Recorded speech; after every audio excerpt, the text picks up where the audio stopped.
Welcome aboard the Pilot Money Guys podcast, where our mission is to help professional pilots build and protect wealth on their journey to financial freedom. This podcast is brought to you by Leading Edge Financial Planning. Welcome to the Pilot Money Guys. Today we have special guest star, Lisa Rosenthal. So Lisa is our COO at Leading Edge Financial Planning. So Lisa, thanks for taking the time to join us today. We really appreciate it. Thank you for having me back. Absolutely. All right. I said in the pre-show notes that I was going to fess up on air that you make this look so easy. Yeah. And I am so nervous. So, but it's a topic that I'm really passionate about. Yeah. And I listened to one of my peers in the industry talk about how she psychs herself up before she goes on podcasts or before she does a presentation, because she travels around and speaks a lot. And she just says, I think about how important it is to me and how will I feel about it if I don't share this message. Yeah. So I'm taking her inspiration today, but everybody listening, if I say something silly or use the wrong word, it's not as easy as Charlie makes it look. And, I think the thing that helps too, like when we watch videos or listen to podcasts, we want authenticity. We don't want scripted. You know what I mean? And I think people can tell that and they know that. So appreciate your authenticity. And that's that's great. It makes it more entertaining. But welcome again to all of our professional pilots out there. Thanks for joining today. Thanks for taking the Pilot Wealth Index. Again, I've said this during most of our podcasts at the beginning. If you go to your phone or wherever you're listening to the podcast, there should be a link right there. Take the Pilot Wealth Index. It's about, 20, 25 questions, Lisa. Our goal was to help people, because we get a question a lot. Are we on track? And that's really hard to know because you got to know where you're headed before you know if you're on the right track. But the questions that we developed were just to give people an idea. Are you missing things or things maybe you should be thinking about? That's how we designed it. So go check that out. It shouldn't take more than just a few minutes. And then just give us a call or email if you have any questions about it. We're happy to help in any way we can there. So take that out. Take that short quiz. We hope it's helpful. And we also appreciate when you rate and review our podcast. That's really helpful. It helps us to get the message out to more of our pilot tribe. And our goal with the podcast, Lisa, is just to bring valuable content that can help people.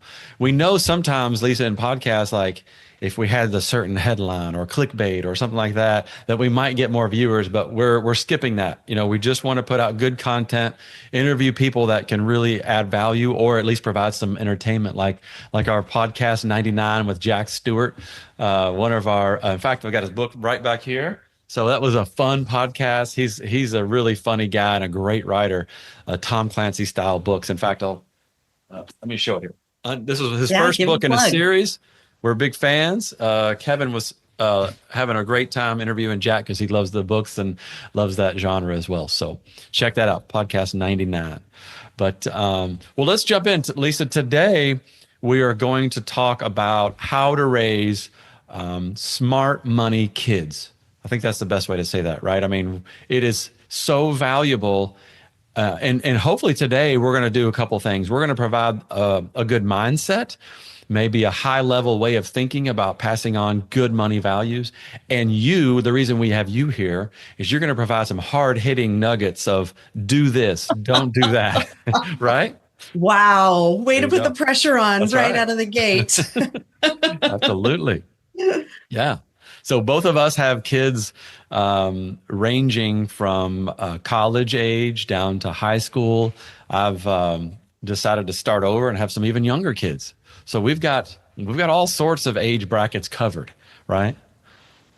Absolutely. Well, and you and I are both speaking from a personal experience about what we're going to talk about today is coming into what we consider wealth and coming into a more successful place than we found our parents, and the challenges you face with that, and how we pass these lessons down to our children to help make sure that they do as well and hopefully better than we've had. And that's a really unique circumstance. Absolutely. Yeah. Our kids are going to have different challenges than we had. They might have, more than we had. We'll get to that in a second. In some cases, in some cases, that's not always setting people up for success. So we'll talk to that more in a second as well. So before we jump in though, Lisa, I'm going to talk really quickly about a couple nuggets that we've seen in this area, and not necessarily with the generation below us, our kids, but maybe even thinking about the generation above us, our parents. So one of the things that we've seen a couple times is where the parents are well into retirement, maybe let's say late 70s, early 80s. There is an opportunity sometimes where that parent can take their wealth and some of it, let's say some of it's traditional IRA, 401k, things like that. There is an opportunity that we're starting to see. I just wanted to get it to our pilot audience where look at the tax rate from the generation above you, i.e. parents. Sometimes parents are paying pretty low. They're in lower tax brackets than you are. And let's say, for example, you might be the only heir, in your family. You're going to inherit some money. So work with your parents to consider converting some of those dollars to Roth. And sometimes it's just a mathematical equation, Lisa, where parents are in a 22% tax bracket, maybe 24. Maybe you're in a 37% tax bracket. So there's a little bit of just a simple math problem where, if parent converts money at 22, 24%, you inherit that money. That now the new rules are you've got to inherit that money and you've got to withdraw that within 10 years if it's an IRA/401k Roth or pre-tax. So that's a pretty big tax burden that we can maybe do something about now. So I just wanted to share that nugget. That's something we're starting to see a little bit more, and there's an opportunity there if you kind of keep an eye out for that. But Lisa, did I say that okay? Does that make sense? Absolutely. Okay. Yeah. Yeah. Good. We just wanted to cover that little nugget really quickly before we jumped in. I know one of the other things we talk about is taxable brokerage accounts. Again, we're getting a little bit into the nitty gritty before we jump into the other, but taxable brokerage accounts are really nice inheritance accounts because they are inherited tax-free, just like a rental property or a home, and that's called step up in basis. So we won't go into much detail on that, but I wanted to share those couple nuggets, Lisa, before we jumped in to, the next generation below us. How do we prepare them for possibly inheriting money or growing up just to be, high character people. So Lisa, some of our clients, they're in a unique situation. And we've talked a little bit about looking up generation to our parents, maybe a couple nuggets there people can take. What's the big picture here as far as, our airline families, our professional pilot families? What are they looking at and what's the scenario here, in other words, for bringing up smart money kids? What's the challenge? Well, I think who we're speaking to in this circumstance, and it's what we see, just as you said, with a lot of our client base, is that they are the first generation of wealth in their family lineage. And they've grown up, they got to that point through the school of hard knocks, through probably scraping by and being broke and now achieving fantastic success. But how do they then preserve that success, preserve that wealth, and teach the lessons that they learn to their children, even though their children may not have to experience the life of hard knocks because the parents have already blazed that trail. Yeah. So how do we teach those lessons? How do we teach our children to have gratitude, but also resiliency living in this new economic space? Yeah, you nailed it. I mean, we see this a lot. We see this with our young airline families, young pilot families where, they're mid-20s. We're starting to get younger and younger clients because of the, just the new dynamic at the airlines, and mid-20s, mid-30s. And they realize they've got a great opportunity. They'll often say, we don't want to mess this up. We don't want to mess up this opportunity. We don't want to squander this. And I think they're referring to themselves and their children. Because now's the time to start thinking about that, even though they're all young. And it's never too late as a parent, by the way, to start thinking about these things, even if your kids are 20-somethings. But I think, what I was thinking about when you were talking is the good money habits, good money values, whatever we want to call it, smart money kids. It doesn't happen automatically. It will not happen without good intention and a good game plan. And so that's what we're going to try to do today. So, a couple of notes that you have here: build and preserve family wealth. People I want my kids to be wealthy, and wealthy means a lot more than just money. And that's by what the I was way, going to say. Wealthy yeah, in an emotional mindset oh, it's too. huge. Wealthy in Yeah, abundance, wealthy in gratitude. Mm-hmm. yeah. I'll steal Dave Ramsey's, quote. He's kind of like, my kids are going to inherit money, and it's going to ruin them if they don't have the character to be able to handle that. And we don't always agree with everything Dave says, but there's truth in that statement. You know what I mean? Our goal here with our kids is to empower them, pass on these blessings that you have, and without enabling or entitling, and that's a big challenge. Lisa, a lot of people think of the legal documents. I got to I got to have a trust. I got to get these legal documents right so I can pass on my wealth. But that's the small part. That's the easy part, quite frankly. You can hire an attorney to do that and have it done pretty soon. But the things we're talking about is like a lifetime of training and again, intentionality. My husband and I have touched on this topic before, looking at our own children, not just with money, but even travel and seeing the world. And having been a Marine Corps family for, 24 plus years, we went through the school of hard knocks. You don't make a lot of money as a young Marine. And we also had the opportunity to do a lot of travel because of all the places we've lived. And we've spoken to each other and said, wow, like our kids, we forget that they didn't see all that and they didn't experience all of that because they came into our lives toward the end of that Marine Corps career. And they're not going to learn it through osmosis. Yeah. So, as easy and wonderful as that would be. So we talk about this a lot, of being intentional in introducing them to, we try to remember, let's travel. Let's take them to places that we think are perhaps mundane now. We're like, let's go to Chicago. That doesn't seem very exciting on the grand scale of things, but they haven't seen all of the country yet, whereas we have. So we've got to bring it back to those basics with travel and money and so many other life lessons. Mm-hmm. Yeah, I think the airline world is unique as well in what you just said. Like, our kids don't see the struggles that you and Shane went through. In fact, in the airline families, what our kids see is your time off. They see you, especially the pilot, they see you gone, they see your time off. And I've heard some of our pilot, families, or the pilot that say, my kid wants to be a pilot because all they do is see me at home for 3 days, doing whatever the heck I want to do. taking naps and playing golf. Yeah, playing golf, whatever. Hopefully our pilot families are doing that. But that's all the kids see. They don't see the hurdles and they don't see the struggles. In fact, I was having coffee with a guy yesterday, airline family, prior military family, and he's talking about early on, like you and Shane. He said at one point they made a move early in their military career, and he said, in fact, it was I think it was a transition back home, and he said we literally had no money. We did not have money to go to the laundromat. I had to borrow money from parents to buy a washer and dryer. So, and there's a lot of character built there. In fact, he was like, hey, we're not afraid to be broke one day. We're going to be the best stewards we can right now with what we're blessed with currently, American Airlines guy, but we're not afraid to be broke. So, they've been there, done that. Our kids will never get that experience. And so we've got to almost fabricate these lessons for them to be able to build that character. So it's quite a challenge.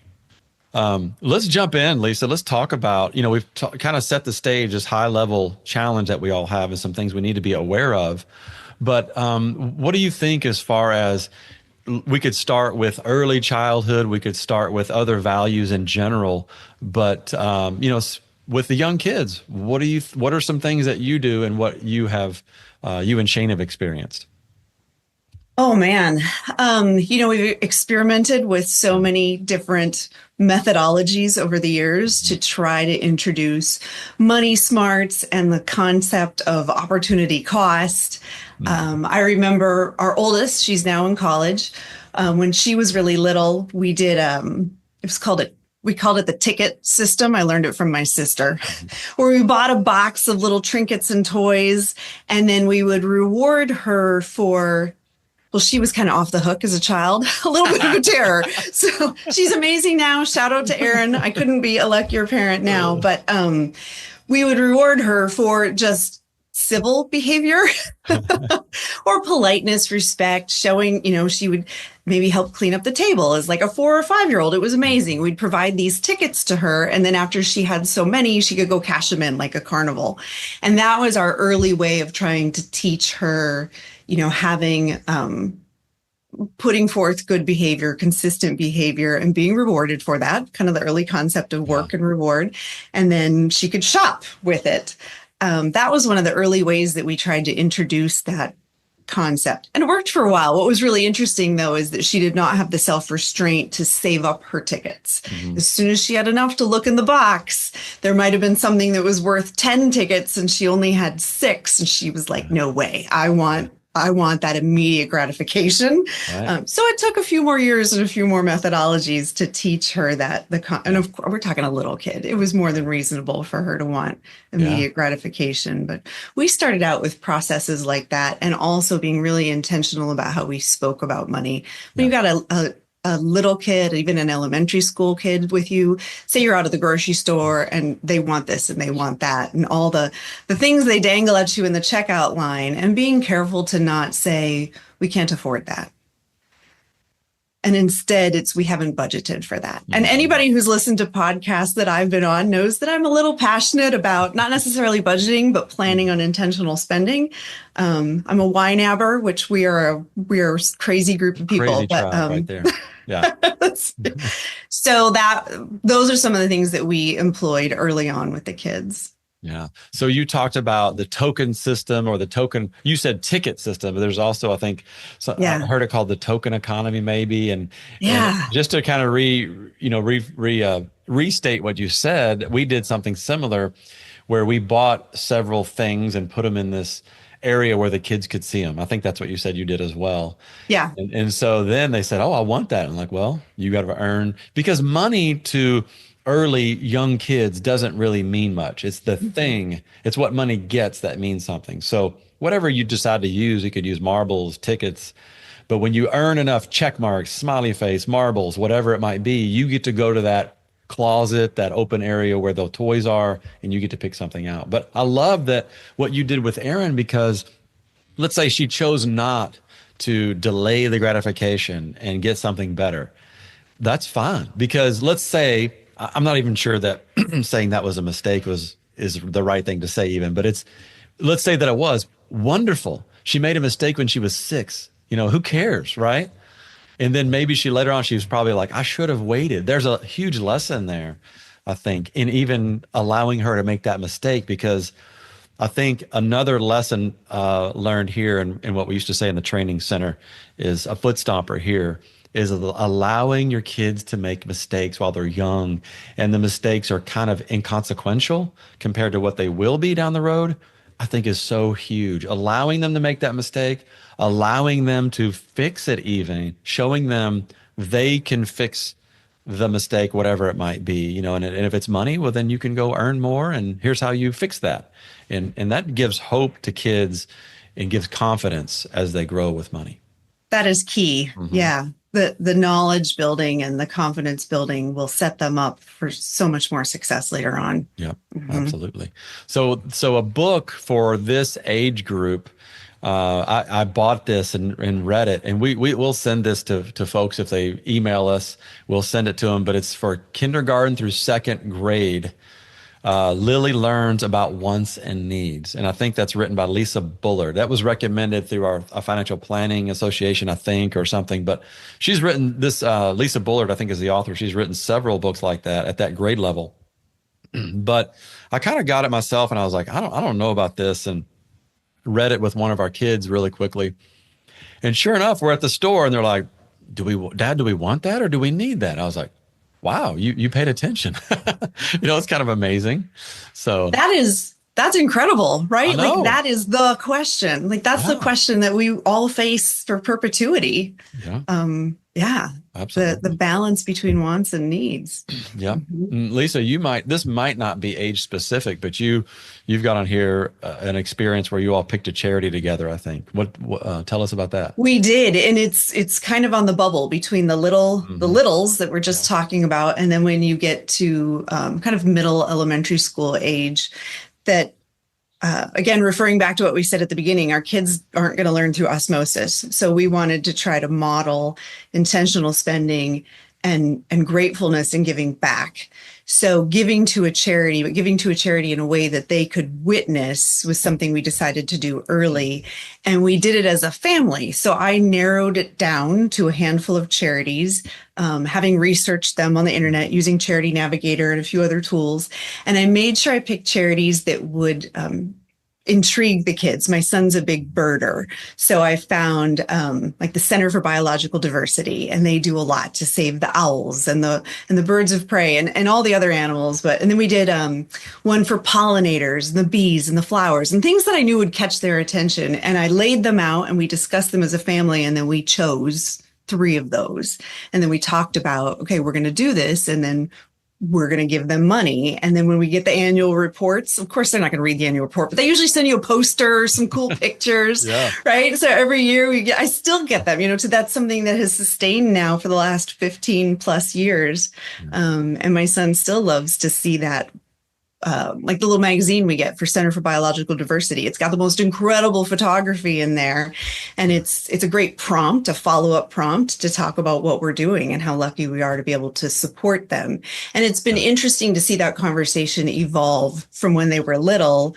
My son's in high school now, my daughter's in college, and they really grasp the depth of that, of what we're accomplishing there and how lucky we are to do that. That's amazing. So it's had ongoing benefits that we didn't really foresee at the time. Yeah. But it was fun to see them when they were little. They were like, I love bumblebees. I love flowers. I want to do that one, Yeah.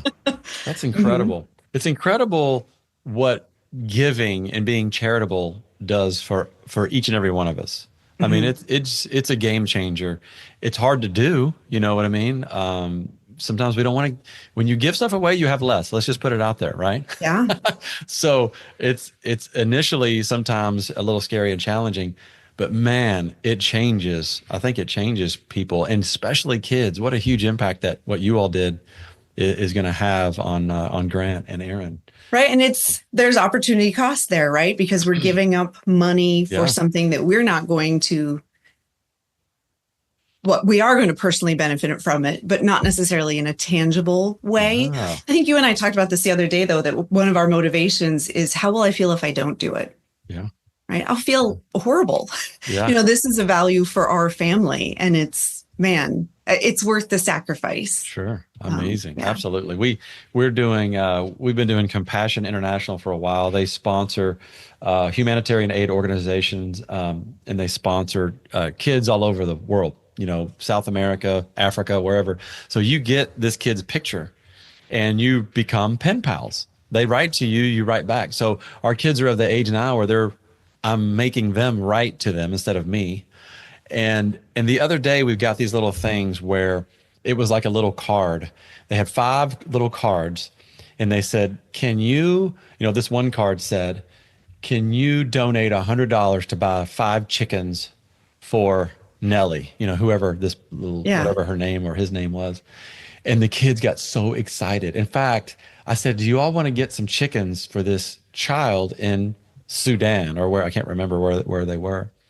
Well, they were like, well, how are we going to ship our chickens over there? And I said, as much as I would love to ship our roosters over there to them, we cannot do that. So anyway, they got so excited. It just made it so tangible and real, right? Yeah. Anyway, powerful nugget there to pass on, or practice. I should say maybe practice with your kids. And it may be a while before that comes back around and they are generous or charitable, but that's okay. I think that lesson will certainly last for sure. But moving more towards the older kids, 12, 13, 14, 15, you and I were talking yesterday about paying kids, chores, paying them for nothing, when do we pay them for nothing, i.e. allowance, versus when do we pay them for chores? What are your thoughts on that? How do you all do that? There is no right or wrong answer for that, I would say. When our kids hit that stage, I read a lot of books, went out on the internet and researched it. What is the best way to do this? And boy, is that contentious. A lot of people have strong feelings about paying kids for chores or definitely not paying kids for chores. What we decided to do in our family, and it was actually inspired by something our daughter was going through with Scouts. We decided to pay our children a weekly stipend just because. Mm-hmm. Because we wanted them to we looked at money as a tool, and we wanted them to be able to learn how to use that tool and learn how to fail with that tool, like we said at the beginning of the podcast, in a safe way. And we also give them opportunities. My son likes to clean the cars in the summer for some extra cash. It sure helps when you get to this age range because they have a better concept of it and they are motivated. There are things they want, right?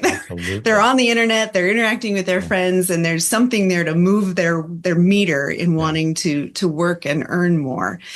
But I would emphasize, though, that there's no right or wrong way. You have to figure out what works best for your family. Mm-hmm. But for us, it was my daughter. I'll just give a quick shout out. My daughter, both of my kids are in Boy Scouts, believe it or not. That's probably a conversation for another day. But one of the required merit badges they have to do is personal finance merit badge. And in that, they had to budget for like 3 months. They had to research something and cost compare. Mm-hmm. We had to talk about it as a family, and what would we have to give up if we wanted to redirect money toward these things. It was just fabulous. It covers so many subjects. It even talks about the emotion behind money.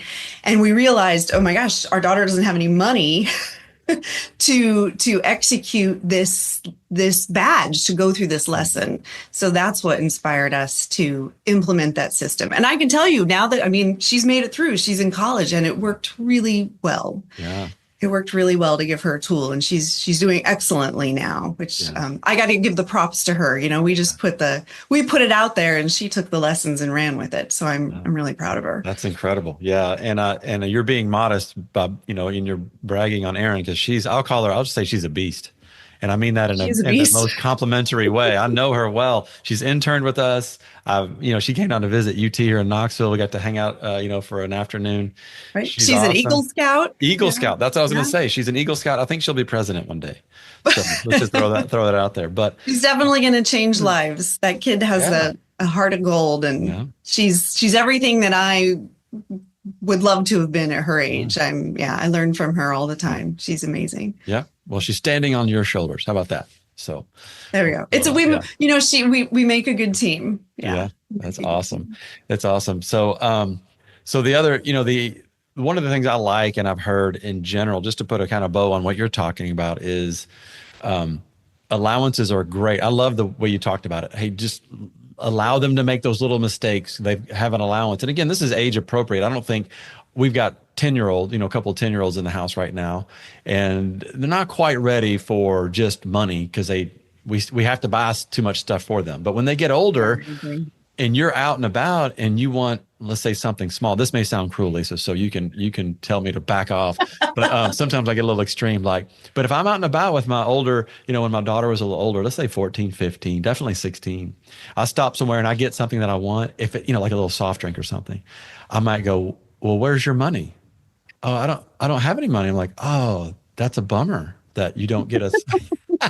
That's bad, I know. But anyway, something small where they don't forget that money, and money starts to have a meaning, because before that, it doesn't have any meaning. You can't tell the 10-year-old like, no, you're not getting food when we eat out at restaurants. That's a little even too extreme for me, right? So at some point, you got to introduce that concept. That's a little harsh, but no, it's. I don't do it often. I don't get a hate mail. No, I know you, and I know how you've got a heart of gold as well. But I would say I probably did something similar, when the kids were, even to this day, like I got some new furniture this past year, and I made a comment that, I've had a budget line. I saved and saved and saved and earmarked that money. And it didn't just, the furniture didn't just come about. We had a conversation about what we were going to prioritize. And when they were little, I would say, well, I bought this because I saved for it. Yeah, that's perfect. And that goes in line with what you said earlier. I don't think any airline family, unless it's absolutely true, which I doubt if you're an airline family, saying we can't afford this. And there were times when you and I growing up where that was true. And a lot of our listeners, they grew up. 100%. Absolutely true. But I would avoid that phrase, like you said earlier, because instead, I remember I was at a bike shop one time with my daughter and she was like, why don't you buy the bicycle? Do we not have enough money? I was like, well, we do have enough money. We could buy a bike a month if we wanted to, but I've got to pay for many other things. One of those things is your college, in fact. So, we have to be very careful about our spending priorities, our saving, so anyway, I launched into a diatribe that she probably tuned out immediately, but anyway. I'm guilty of that. I love too what you said, this is financial confession time, Lisa. We just put in a pool. Okay. We put in a pool and, I swore I'd never do that, but anyway, we have a pool, we have kids at home, so it's something that's valuable to us right now.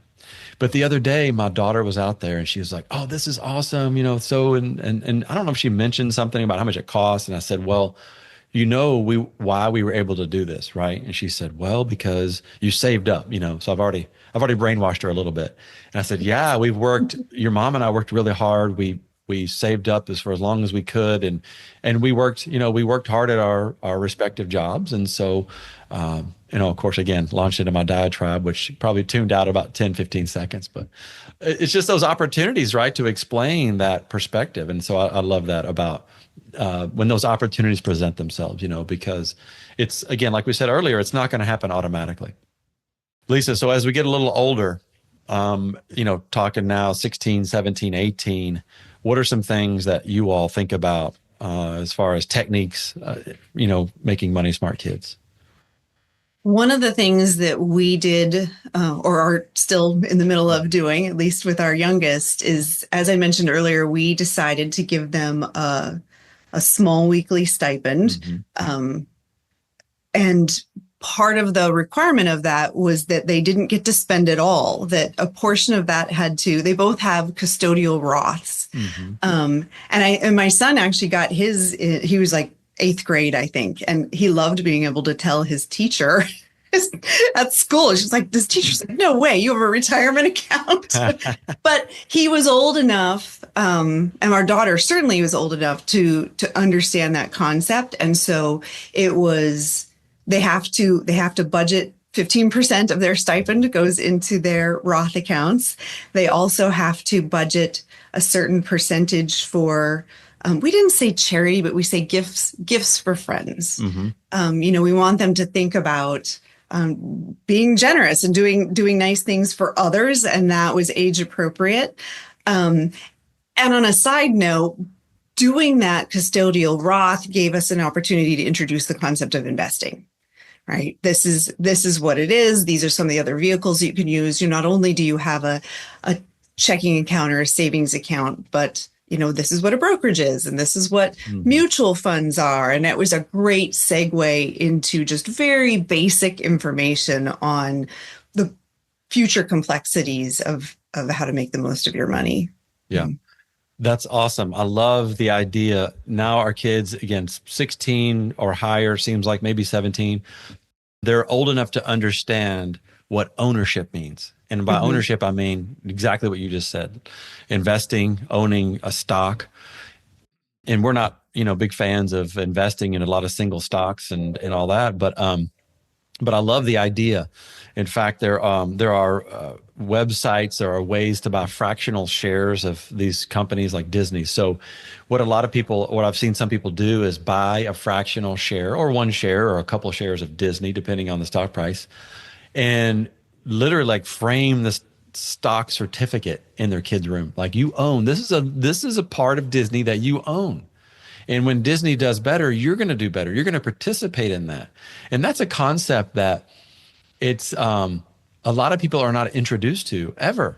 And we become adults and we're like, well, what does that even mean that I can be an owner? And this difference between ownership and or lending and borrowing is just a big concept that I think that can be and should be introduced, in the mid to late teen years. And I think that can, in fact, I remember reading Rich Dad, Poor Dad, pretty good book. I'm not going to say that's on my top 10 recommended, books, but it does give a great, in fact, I'll be honest with you. I think the author has kind of gone off the deep end. So anyway, put that out there. He's doom and gloom constantly. It's pretty annoying, but that book was pretty good to really kind of hone in on be an owner, whether that be real estate, whether that be stock purchasing, whether that, not necessarily owning a business that, if you're your job, but outside of your job, think about ownership versus borrowing and lending sometimes, so that was a good book for that. Mm-hmm. Mm-hmm. I love your discussion about the custodial Roth too. Great tool for that. Yeah. I'd circle back.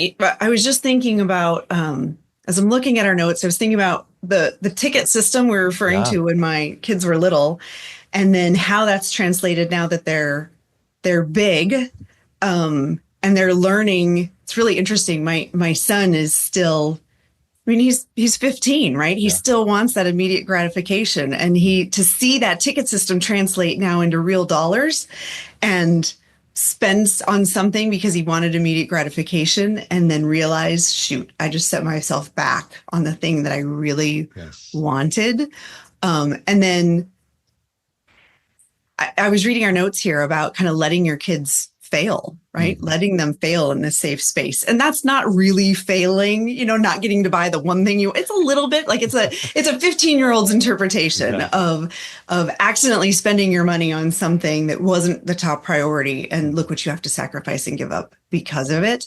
But it's still a lesson. Like it's this fantastic lesson. I'm seeing it with our daughter now at college. She's got her eye on the prize for getting a car, maybe her junior year.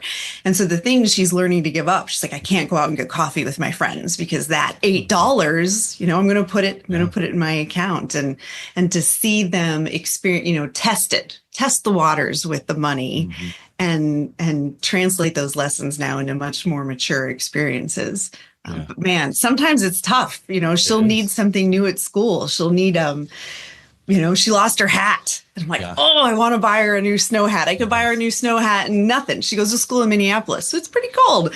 But she lost it. And I have to step back and say, no, this is an opportunity for her to continue to learn those consequences, and have to maybe give up some of the money that she had earmarked for something else because of a decision that she made. And it's tough. It's tough when we are of this, we talked about earlier, a lot of our families are now in a place where we can protect our kids from those failures, but we have to we have to fabricate this experience to teach them that resiliency and to teach them to be creative about how to manage these situations. Amen. That is such a great point. Such a good lesson. It's so hard to do, but parents out there, do it when it's a snow hat, or instead of when it's a home foreclosure at age 30. You know what I mean?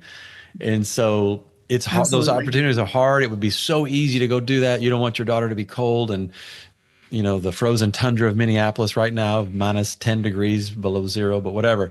So no, that good hats off to you for doing that, because that is really hard. But it's, I always say, choose your heart. That's, choose it now, because later it would be much, much harder. But Lisa, as we wrap up here in a few minutes, just kind of zooming back out to the big picture stuff and sharing some lessons that we get to the privilege of interacting with some really wealthy people, and we learn a lot, and it's kind of fascinating. One of the things I've learned from some of our wealthier folks is and how they've raised their children is just the perspective that they provided for them. Part of that perspective, I think, comes from travel. Whether they travel to places in the world that aren't so glorious and they see the real parts of, India or China or some other places in Asia or wherever you might go, there are real places there that there are less fortunate, and even here in the U.S., or whether you're serving a community, or my daughter did mission trips with her mom. They're in dentistry.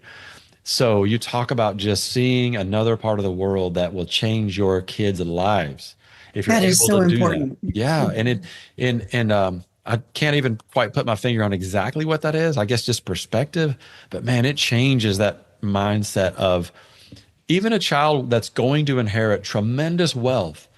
With that kind of perspective, they can have the character, they can have the perspective to be happy, content, generous, and not, squander, quite frankly, that opportunity.